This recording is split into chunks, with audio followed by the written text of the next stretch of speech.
Yeah, exactly. All right.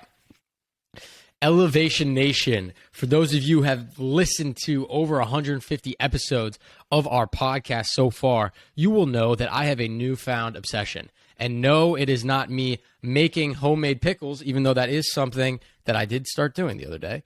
This is a different pickle obsession, one that I am absolutely crazy about. It is pickleball. Now, if you haven't heard of pickleball, it is a sport. I like to call it it's tiny tennis, big ping pong. And it has been a dream of mine to talk to people who love this sport as much as I do. So what did we do? We got a professional pickleball player, Alex Neumann, who is more than just a pickleball player. He's an amazing person and a great guy. We're excited to hang out with him tonight on Elevation Nation. Alex, welcome to the podcast. Thank you for coming to hang out with Parker and myself. We're hyped to have you here. Thank you so much. That was the best pickleball introduction I've ever heard. Bring me on tour with you, man. I'll do that for every single game. Okay. Sam's our hype man. Music in the background. You know, screw the music. Just bring Sam. Hype up Alex Neumann as he comes out on the court. Alex, it's nice to meet you, man. I'm really excited for this conversation. I feel like for the last 5 years, I've known about pickleball. I've played it a little bit, but I'm hearing a lot of people are starting to get into it. What is it? Fast growing sport in the country or world right now. Which is pretty freaking cool. So I have a bunch of questions from like a technical standpoint. Sam's got probably a bunch of questions that I don't even know what's up his sleeve, but I'm pumped. This is going to be great. But Alex, I don't know if people know you or not, but it is Elevation Nation. So we got to start out with an elevator pitch. Who are you? Love it. Let me take you from where I started to how I got to pickleball. I don't think it's the most linear journey. Thanks again for having me on. This is my first ever time talking about my pickleball aspirations, so it's good practice, and I'm excited to rep the game. So I grew up in the Bay Area, about 30 minutes south of San Francisco, and for the biggest chunk of my life, I did a lot of just tennis and school and politics. So I grew up with gay dads in SF, and I was involved in the whole Prop 8 gay marriage campaign. So I was really inspired by politics early on. And I also separately played a lot of tennis and went to a high school where tennis was super intense. And I always wanted to be really good at tennis, like all of my friends were.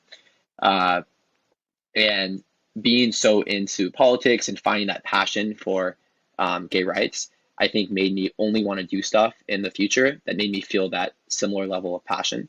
And so I liked tennis and I liked politics, and I kept doing those two things. I ended up not being quite good enough at tennis to compete at the level that I wanted to. So most of my friends ventured on to play D1 and D3 tennis, and I aspired to, couldn't quite, kind of tried to fake it. Ended up playing club tennis and staying involved in politics. It was my dream to always work on a campaign after college. So I left school a year early, went to work for Mayor Pete's campaign in Iowa. That was the dream. I felt very passionate about that. Then I left that campaign, got like a normal person's job, and moved to New York, and was missing that passion for life and like some zest for something new that really made me get up every morning. And then I found pickleball. And for the last year, I've been doing a lot of pickling. So that's what takes me here. I love it. We're going to get all into pickleball and your journey, and appreciate you kind of taking us to day one of really who you are becoming now. Alex, I think that's important to who you are and your story. But I have a question going back to you growing up in the Bay Area. What did you always want to be when you were little, when you were really small, right? Before you got into the passion around gay rights, right? And obviously Mayor Pete's campaign. What did you want to be as a young kid? So my dad's had their own and still have their own financial advisory company. So my first like kindergarten essay, I wrote that I wanted to be a financial advisor. Sure. That was my early dream. That's awesome.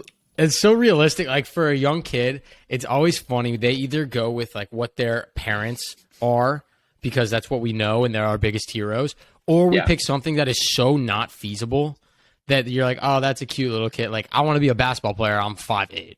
Like, that's just not going to happen, right? But a financial advisor, you could have gone down that road.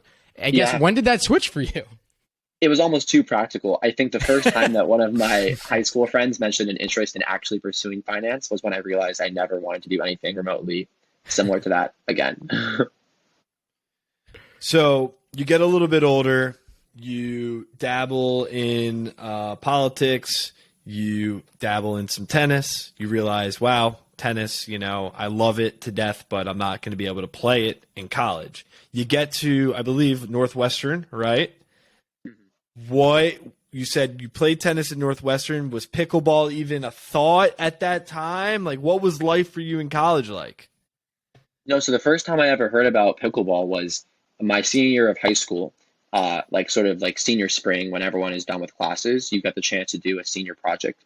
And my friend and I were bored and loved playing tennis, and we found this sport called pickleball because my birth mom, who actually still lives close by to me in the Bay, she started playing it after she stopped playing tennis because her knees got kind of bad. And so I played it once or twice, and I was like, oh, this is wicked fun and kind of an old person sport. So I'll just play it for a few months with my friend. So we dabbled very, very lightly in, I would call it a project, but that doesn't really do it justice, in pickleball for a month. And then I never touched it again all throughout college. As you can imagine, it's not the most hype college sport yet. I think it's about to be so I'll tell the story of how I first got exposed to pickleball. First time was in high school gym class.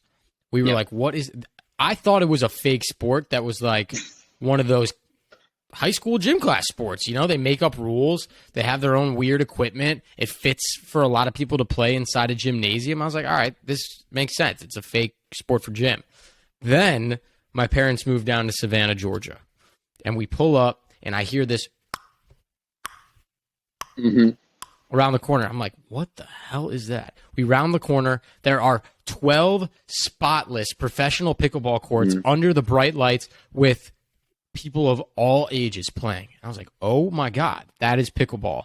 And so luckily my parents started to join some leagues, met some people, and I'm not going to lie, Alex, I went in pretty cocky, right? I am no college athlete, but I'm pretty young. I still got some good movement. And I went in to play with these much older people down in Savannah, Georgia, and they whooped my ass. Like 75-year-old grandmas were just kicking my ass in this game. And it made me fall in love with it because I think no matter the age, you can play a competitive game against someone else because it's more than just athletic ability. There's a lot of strategy and technique involved too, which I absolutely love. You just liked getting your ass kicked by a 75-year-old grandma. That's what got you going, and it like put you in a place, and you're like, wow, okay, I got a long way to go. I honestly think my first time playing pickleball was at my friend Glenn's house. He has like a basketball court in his backyard, and they didn't play basketball. Like they drew up a court, and he's like, come over and play. I'm like, all right, I have no idea what's going on. Like tennis is something I've played since I was young. It was fun. It was cool, and honestly, it's kind of addicting too, which is pretty interesting. I can't say tennis is the most addicting sport because it's like a lot of running around, but there's something about pickleball, and Alex, maybe you can help me understand it. It's addicting. Yeah, I mean, that's what makes it so special is like everyone can play. And, you can aspire to be a pro, or you can play with your grandma on the weekends or get your ass kicked by someone who's my grandma's age on the weekends. I think that's what's cool about it is like, you can play with anyone, and it's very accessible. So it just, it, unlike football, where like everyone watches football, but most people have never played it in their life. Like everyone I've talked to has played pickleball at least once, which is nuts because it's a pretty new sport. So go ahead, Sam. No, I was just going to get into pickleball and I guess the mindset that you have, Alex, transitioning from, okay, this was a cool sport I found, to I'm going to go try to be a professional in this. And maybe you can just give at a high level, because folks know about the NBA and the NFL so well. Can you just give us a high level of what the professional structure is around pickleball? Because I'm sure some people are like, Alex is a professional pickleball player. Did he just give himself that title? Like, what does that even mean? But no, Alex is legit. So everyone, listen up. We're gonna break it down. Fair question. No, so it's actually really interesting because there haven't been a lot of sports that have come about recently that have recently like come into real prominence. So most people just know NFL, MLB as these things that have always existed, and you don't really think about how those came to be. And pickleball is like right now in that process of like becoming a real pro sport. So there's actually two separate but equally important and large official pro tours. There's the PPA and the APP. The PPA stands for the Professional Pickleball Association. The APP stands for the Association of Pickleball Professionals. So very similar in name, but different in structure. And they both host tournaments predominantly in the US throughout the whole year. They each have between 20 and 40 tournaments. They have a lot of prize money, I think between $2 to $3 or $4 million annually across all those tournaments at each tour. And they're sort of competing with each other to try to get the best players, the best tournaments, the best sites. And then on top of that, you have all these other ventures, like some team events. There's a thing called Major League Pickleball with a draft. The owner of the Rangers just bought the PPA. There's some big sports names that are involved in this team draft event. So a lot of new things going on as pickleball sort of takes its place as an official sport. I have a follow-up question to that because I think that's fascinating, and thank you for painting that picture. This is now more than just you trying to become a professional athlete. Not that that's ever easy, but for people that know, okay, I need to make it to the NBA or I'm going to play overseas soccer, right? Like, you know the league structure. You know who owns what. You know where sponsorship money is. You know how to navigate. You might have an agent, right? Like, it makes sense, the path. You are not only trying to become a professional athlete, you are also needing to navigate the nuances of multiple leagues, tournaments, sponsorship deals. So have you fallen back on a little bit of your college education to help you navigate the complexities of all this? Because it can't be easy. That's a really good point. Yeah. I mean, honestly, one of the things I would never take for granted is you really have to have a lot of smarts beyond playing pickleball. Like, you want to think it's your sport, you just go out and do it. But you're right. You have to figure out, like, which tour should you devote the time and money to as you invest in yourself? What's the most efficient way to go about getting sponsors, finding partners? And also, like, what does success even mean, right? Like, in the NFL, it's very simple. You get drafted and now you're a pro player. That's your life. You have a salary. In pickleball, like, I could theoretically, like I'm doing now, play professionally and have my own job and make X money or Y money or teach more and work less. Like, you have to figure out sort of what that means, and you can kind of create it for yourself, which is different. So let's talk about that. Work and pickleball, or is it, I guess, pickleball and then whatever you else do on the side? Like, how are you prioritizing, crushing it in the real world, both, professionally in pickleball, but then also professionally with your job, your full-time job? Like, is it difficult to manage? Yeah, you catch me at an interesting time. This is the first month or two that I've really taken this fully seriously. I only sort of broke in back in March, so I haven't started competing full time up until this month, and it's definitely been a challenge. Most other players that are competing relatively full time either do this full time or their other job is something like pickleball coaching, tennis coaching, working for a pickleball company. So their schedules really allow for that flexibility. I have more of like a classic boring job. It's a great job, but a job that you cannot just take off for 3 days a week and play pickleball. So I am being very open in talking to my coworkers and my boss about it, and trying to make sure that I am planning ahead for when I'm going to be out. But it's definitely a challenge.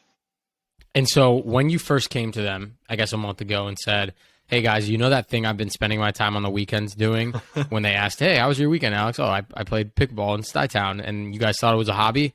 Well, I'm doing that for real now, and I'm going to need more flexibility. Have they been supportive? And the reason I ask is Parker and I both work at a Big Four, big consulting firm, and we've interviewed a couple professional Olympians that work at our company, work part-time. The firm is very supportive of them because, I don't know, like, they almost get like a little bit of a rep that, hey, this person is an Olympian or a professional athlete and also works at our company. Have they kind of taken that same mindset, or are they like, Alex, what the hell, man? Like, come back. No, it's been incredible. I mean, I cannot be more grateful. I really value like working at places where I'm friends with people and feel like I'm a part of the community. So I've always felt super close to all my coworkers and to my boss. He's been super supportive. I think one of the benefits is I was pretty open throughout my journey aspiring to become a pro player. So he knew about all of my goals and my challenges on the way. And the other benefit is that because it's, kind of a real thing now, there was a lot of press and documentation that I truly was doing something that was real. Like when I broke through, there were pictures and tweets and some things like that I think made it seem more than just like a little dream I had in my head, which was nice. So what does breakthrough mean? Is it like you post a video on TikTok and you become famous that way? Like, what does that mean? Did you win a tournament? Did you meet some person that was just like, hey, come here and hang with me, and now you're breaking through? Yeah, I think it's different for everyone. For me specifically, it was I need to stop losing a lot of money every month traveling to these tournaments, and I want to find a sponsor that will, give me the ability to travel and not lose money and compete full time, and then also sort of have the street cred to be able to find good partners and kind of become a real touring pro.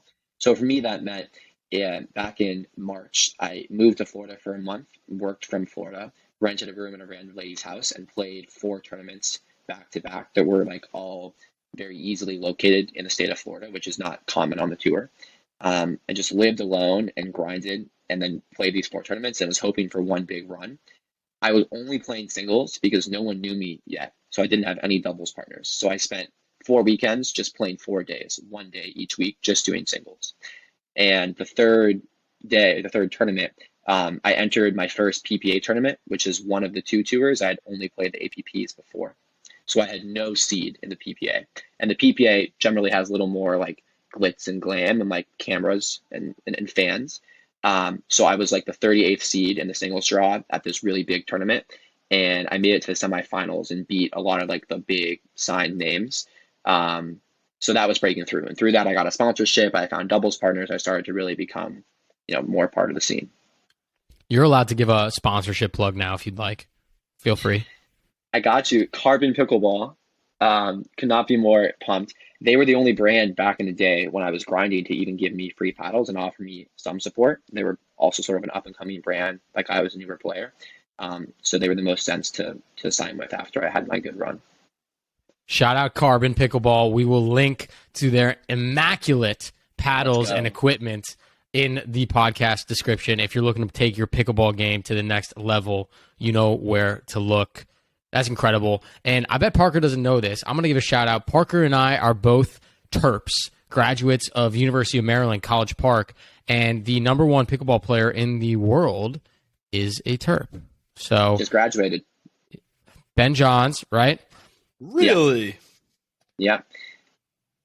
He's a Terp. So I just want to give that shout out too. Not that we don't love Northwestern as well, Alex. That's pretty cool. We're a little biased. That's pretty cool.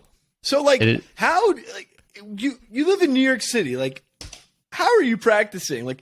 I run on West Side Highway, right? And on West Side Highway, I see some basketball courts, I see some tennis courts. There's probably 2 tennis courts and 2 basketball courts I run by. If you don't get there at 6 a.m., you're not playing until 9 a.m. How are you able to make it work? So I've gotten super fortunate, at the risk of not giving away the best kept pickleball secret in Manhattan. When I moved to the East Village, I lived close to this place called Stuytown. That's really nice, group of buildings that are all private for residents. And they have these paddle tennis courts, which is sort of an older, smaller sport based in the West Coast that has the same lines that you need to play pickleball. You just need a different net. And I met this guy who lives at Stuytown, who happens to be a great pickleball player, who loves to train, 4 blocks from where I live. And the courts are only private for residents, so they're never taken, and they're kind of hidden away in this enclave. And so every day, the last 6 months, me and Matt Widlitz, shout out Matt, we just train every day at Stuytown, and the courts are always open. So, Alex, I'm kind of inviting myself. Next time I'm in New York for a work trip, I'm bringing my paddle, and I just want to just come get a couple hits in with you, a couple rallies, teach me a thing or two. That would be a dream. I got my own paddle for Hanukkah now, and I'm so hyped to start breaking it in and get used to it. There are courts near me. I don't know what episode my roommate Matt McPartland was, but episode something, we got Matt a pickleball paddle. It says big deal on it because he's just big old Matt McPartland, and he's just out there kicking some ass on the pickleball courts. It's a blast. It is one of the most amazing sports to just wake up on a lazy Sunday, grab a cup of coffee, put on some good vibe music, and just play some singles or doubles pickleball. I think it's a great sport, and it's a lot of fun. And I'm so excited that I now have a friend that is a professional that I can follow because that's so sweet. I want to talk quickly, Alex. You were at a tournament in Atlanta, Georgia this past weekend. do we want to talk a little bit about some of the successes that you had there? You can brag. No need to be humble. Yeah, of course. I mean, it's a journey, so I would say I'm happy, but also still working on it. Sure. I was only playing singles when I had my run, so I've started playing doubles very recently, and I'm sure Sam, doubles is a drastically different sport than singles. Very. You could be an elite college level athlete or former pro tennis player, be great at singles pickleball, and lose to an old woman in doubles, and that happens all the time. So doubles is a whole different beast. And biggest success from this weekend is I played doubles pretty much for the second time ever, and got 5 wins, got to the top 12. Lost to Ben and Colin Johns, the best team in the country, the Turk you were talking about. That's so wild. Um, so I feel pretty good about having an actual doubles game, and that was something that most people are looking to, like, oh, does this guy actually have a doubles game, or is he just going to play singles all the time? So I'm hype about that. And singles is a grind. I had a good run in singles, but singles, it's exhausting. You're playing against a bunch of other really great players. Sort of like pro tennis, you're not going to win every weekend. And it's just about like who's going to get to the finals and play their best match in, match out for 8 hours in a row. So good run, but tough to keep it going every week.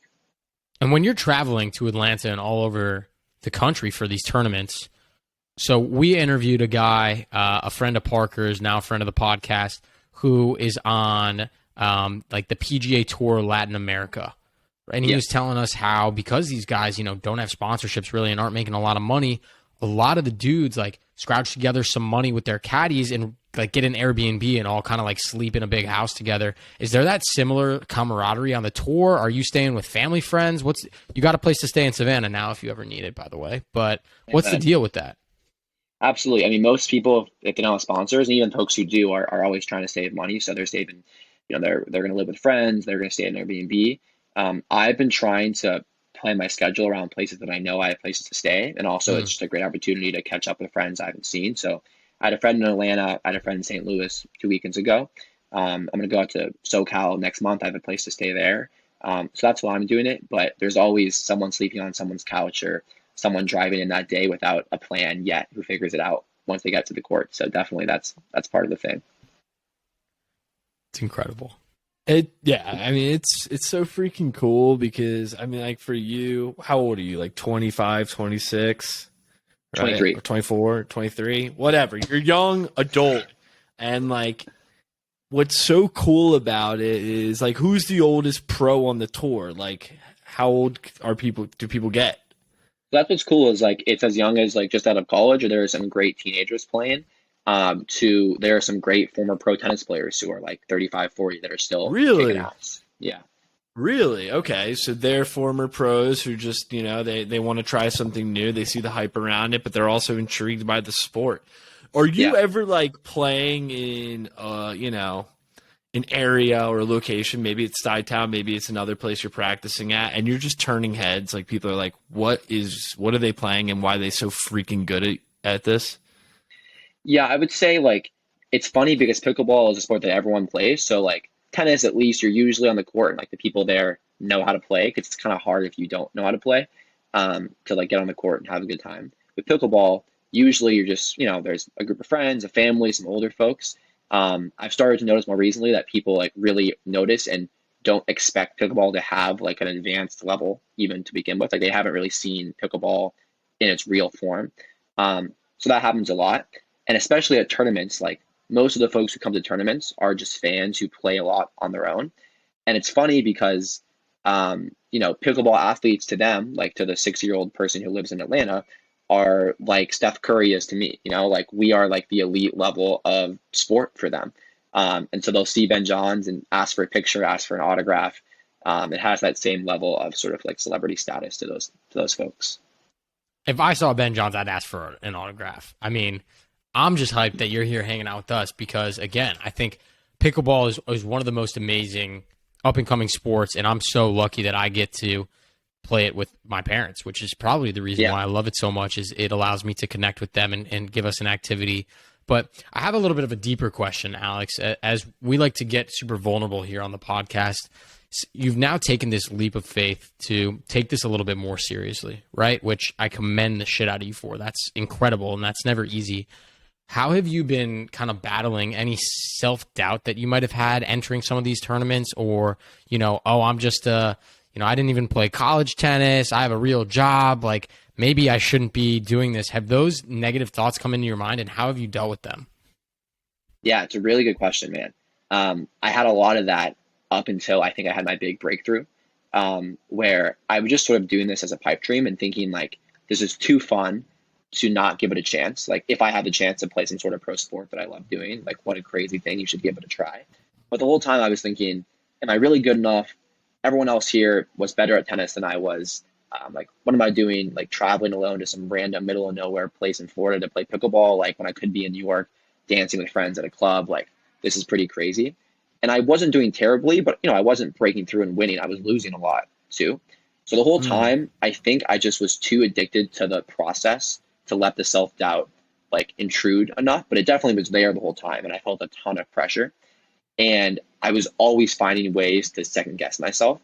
And only when all these things physically took place, like I beat this great player, I got a sponsor, I was on center court.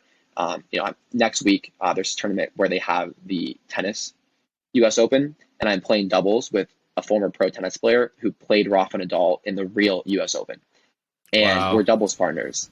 And like, it's just at a point now where I cannot tell myself that I'm not good enough because there are all these like physical proof points. So I think I finally passed that point, but it was a big challenge.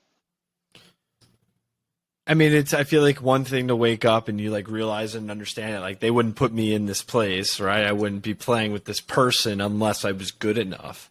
But do you ever just wake up and you're just like overwhelmed and like, for like, damn, like I got this big tournament. I feel a lot of pressure because I want this so badly and I got to win. And, you don't really necessarily know what's going to happen tomorrow, right? Yeah, no, for sure. That's the next challenge mentally, is like, now that there is this pressure, this expectation that I do well, I do feel some of that of like, I'm supposed to win and like I should be doing well, and I'm getting paid money now, so I want to have results. That's definitely a factor. What I'm trying to focus on is, unlike other sports that are already built, where like, your goal in the NFL is to win a championship or to have more yards, whatever it is. Pickleball is growing, so you can kind of set your own goals. And for me, my first goal was just to break through and have the opportunity to compete for a year and do what I love at a pro level. So I've already earned that for myself this year. And I'm trying to just focus on that opportunity of, I have a year to just play amazing pickleball for fun. And everyone but one person loses every week, in and out, again and again. So that's my like notes app to myself that I've written down. But every week it's a challenge to actually, actualize it in my mind. And I'm so glad you talked a little bit about your mindset, Alex, because I think that's what Parker and I love to talk about as Elevation Nation and as elevators, which you are one now. One of the things we talk about is this concept we love called mental fortitude, which we think is the missing piece that young people don't have. And it's the difference between people that just coast through life and people who are elevators and try to rise up every single day. And so what makes mental fortitude is having self-awareness, knowing what you want, having a vision of what you want, right? Self-awareness, who you are, vision, what you want, and accountability, right? Taking the steps and knowing the steps to get there. And it sounds like you kind of went through each stage of mental fortitude as you started to decide to take pickleball more seriously of, I need something I can be passionate about, and I'm good at this and I enjoy it, right? The vision of, let me just give this a try. It's too fun to not try to be I got to try to be a professional athlete, right? Like, if I had that opportunity, I totally would. And now accountability, you're navigating the different leagues, the different sponsorships, tournaments, and the success that you need to continue out there. So it sounds like you're using mental fortitude every day to kind of push yourself and elevate even further. Yeah, big time. I think what taught me that lesson, I don't know if I think about it the same way, but those steps make total sense, is working on Pete's campaign in Iowa. That's a very different job than most people do out of college. You basically get sent to a small town and you live there alone, and your job is to organize that community and get people to caucus for your candidate in like a year, which is a very non-tangible and bold thing to do. And you knock on a lot of doors and talk to a lot of random people and stop at gas stations and do absurd things. I would literally like walk into a gas station or a bar and just start talking to people and leave with like a trained precinct captain. And I think the lesson from that is like, as simple as it is, like if you want to do something, like there's like you can kind of just do it. Like you can, if you literally want to, just go into a gas station, talk to someone and make a friend with, like if that's the social barrier, you can just break it and somehow figure it out. And like I was in this town in the middle of nowhere, Nevada, that had like 4 people who lived in it, and it was like a ghost town. And I like walked in and like, my job was to find someone to vote for Pete, and like I didn't leave till I did that. And it's a really weird thing, but it happened. And so I think my process with pickleball was like, okay, I want this thing. Like it's obviously actionable. Just like practice a lot, play tournaments, and like see what happens. Which means you gotta book your flights and freaking find a place to stay and text people and DM them and reach out and see what happens. And I wasn't gonna tell myself it wasn't possible until I did all the things you like are feasible and see if they worked. So. And I'm sure it's so great to have a support system around you while you go through this, whether it's your family, whether it's your work that, knows about this. I feel like sometimes people hide what's on the side, but you are clearly open about it and using that support system to help you through maybe some days that are challenging, some days where you're, I don't want to speak for you, but a support system as hell helps.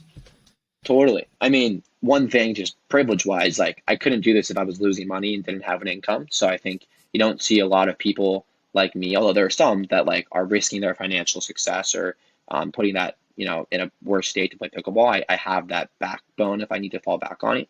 And yeah, everyone around me, my friends, my family are nothing but supportive. And I think also not just support, but balance. I don't think I do as well as most of the pros if my whole life was just pickleball.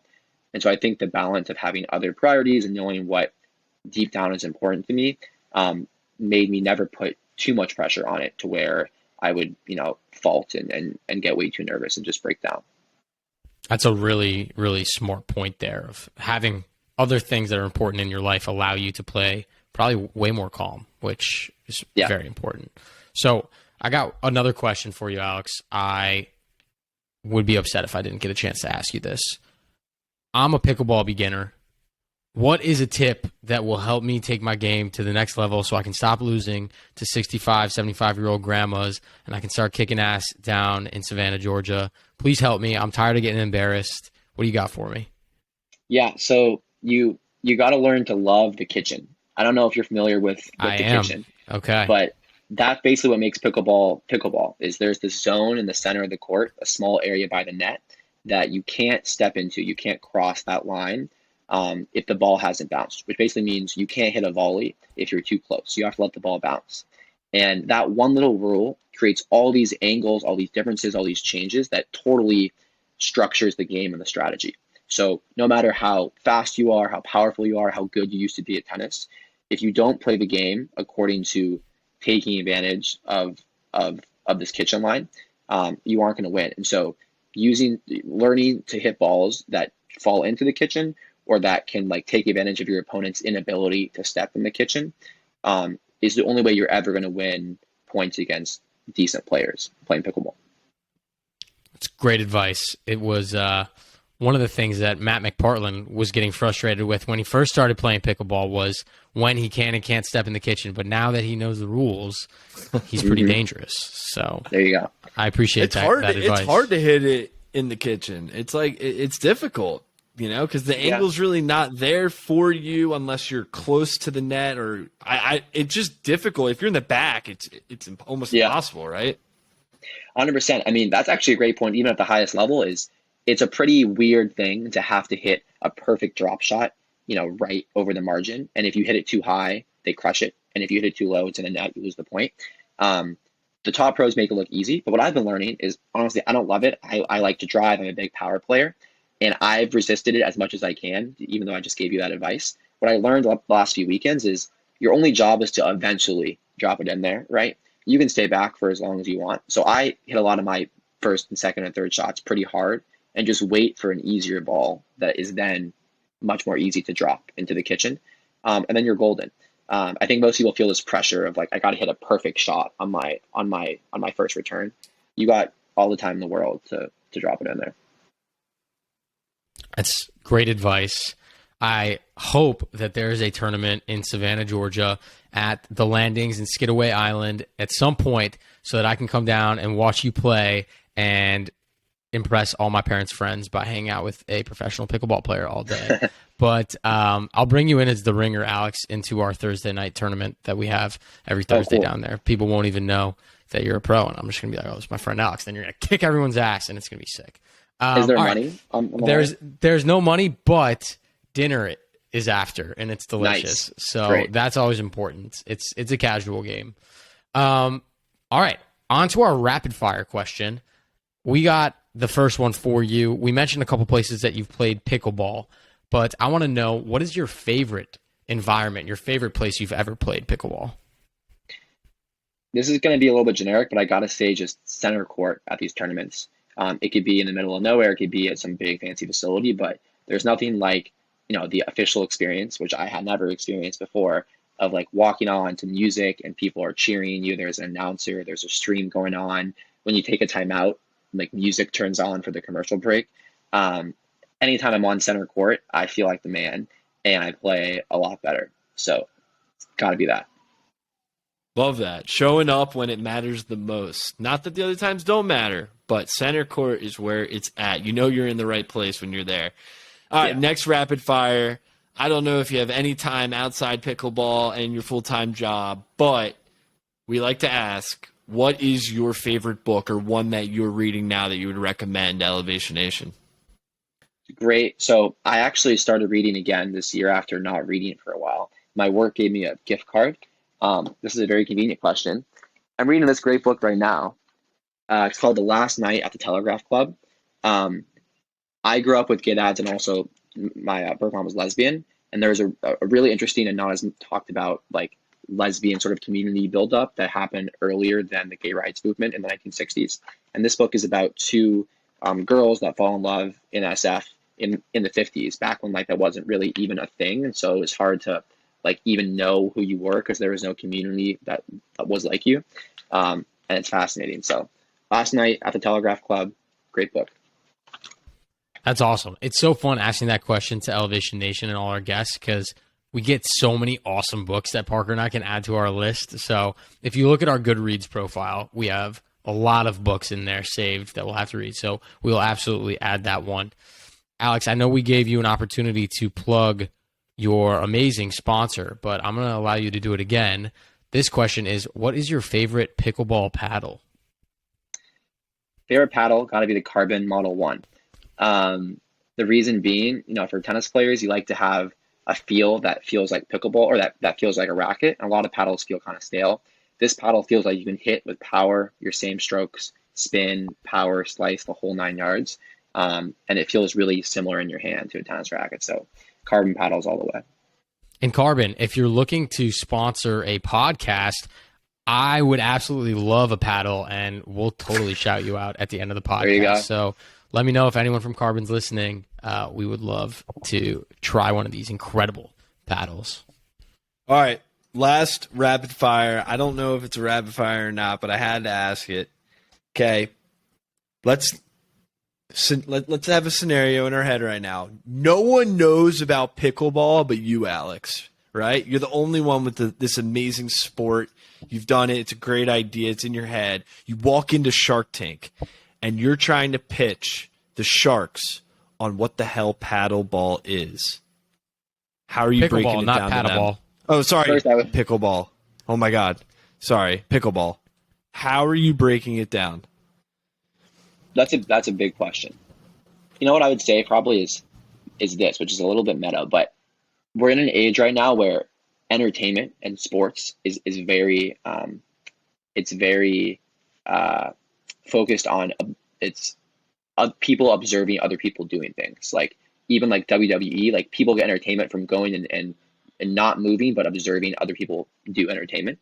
And there's a lot of room in the world, especially as COVID has brought us more to our homes and to suburbs and to people's families and things like that, for entertainment to shift to activity and doing things with people and actually like being involved in small groups moving around. Pickleball is the one sport that everyone can play. By everyone, I mean young people, old people, people in wheelchairs, people who like sports, people who don't like sports, people who just want to drink and chill on Sundays, that everyone can play. But that still has the appeal, unlike some other more like rec sports, like a cornhole or like bowling, still has the appeal of a real pro sport that you can observe and watch and get excited about. And so I think it's a perfect merging of sort of like the post-entertainment COVID activity world and still an exciting pro sport you can watch on TV. That is where the future of sports is headed. I'm in. How much equity do I get? What do I need to invest? Love it. If only I could have gotten in on the ground floor of pickleball. That would have been sweet. There's a lot of opportunities. There's a lot of opportunities. Yeah, that's fair. I know. It's going to be interesting. We interviewed one of the head guys, content creators, and honestly, like, I don't even know what he's doing now for the PLL, professional lacrosse, and hearing how they're growing too, Alex, as like getting sponsorship and brand deals and growing I think they just partnered with ESPN now. It's like, I feel like pickleball is getting there in the next like 2 or 3 years where PLL is kind of at right now. It's exciting that there are new sports coming up. I feel like the last time I heard about a new up and coming sport, I don't know if you guys watched this growing up, was slam ball on Spike. Do you guys ever watch that where they have like trampolines on the court and they just beat the crap out of each other and play basketball? Dude, that was a TV show, man. Yeah, it wasn't like where are actually you ever going and actually doing that? Yeah, you can't really play that excessively in many places. So it is super exciting to see pickleball evolve, and it is so fun. So that was our rapid fire section, which brings us to our favorite segment of the podcast, Alex, which is the mental motto. So for folks that don't know, we ask every guest on Elevation Nation to share with us a phrase that embodies who they are and how they live their life. So Alex Neumann, newly minted pickleball extraordinaire, professional, you gave a ton of amazing wisdom. What is your mental motto you want to share with the nation? Super simple. It works for me. I don't know if it's for everyone, but all it is that for me, life is all about having fun, full stop. And every day I say that and think that and do that. If you aren't having fun with anything, whether it's work or life or chilling or sports or whatever it is, like, what are you doing? Like when you're on your deathbed and like you're thinking about things that were cool, it's all about moments where you were happy and smiling and having a good time doing what you were doing. So I always pursue things where I'm having a good time fooling around. And if I'm not doing that, I try to get out of it as quickly as possible. This is why I love this question so much. We've never gotten that answer before. Everyone has a different mental motto, and I think Parker and I selfishly get to learn how we want to live our lives and tweak it a little bit more. I need to take a page out of your book, Alex, because I sometimes take things too seriously, and you're exactly right. On my deathbed, none of that shit's going to matter. I need to just go out and have a little more fun. So I love that. Amen. Amen to that. Parker, any other questions? This was so fun for me. If you couldn't tell, I was geeking out the entire time. I cannot wait to get up to Stuytown, get on the courts with you. If you're ever in DC, I will make sure that we got courts reserved for us to play. If you are ever in Savannah, Georgia, you got courts to play at. But it was truly an honor to hang out with you for an hour, man, and get to know your story. And now you got 2 huge fans here at Elevation Nation that are going to be supporting you on your journey however we can. Likewise. No, thanks so much. I think there actually is the first ever DC Metro Open coming up in September. So we'll have to get a crew out there. If you need a place to crash, if you need a place to train, whatever you need, I will be your hype man, announcer. I live with McPartland. You know, like, you can stay with us. So Perfect. Come through. I'll be there. Hell yeah. I'm texting so you after down. this. Let's go. Love it. Love it. All right, Sammy. With that, Elevation Nation, until next week, peace. Thanks, Yo, that was y'all. awesome, Al.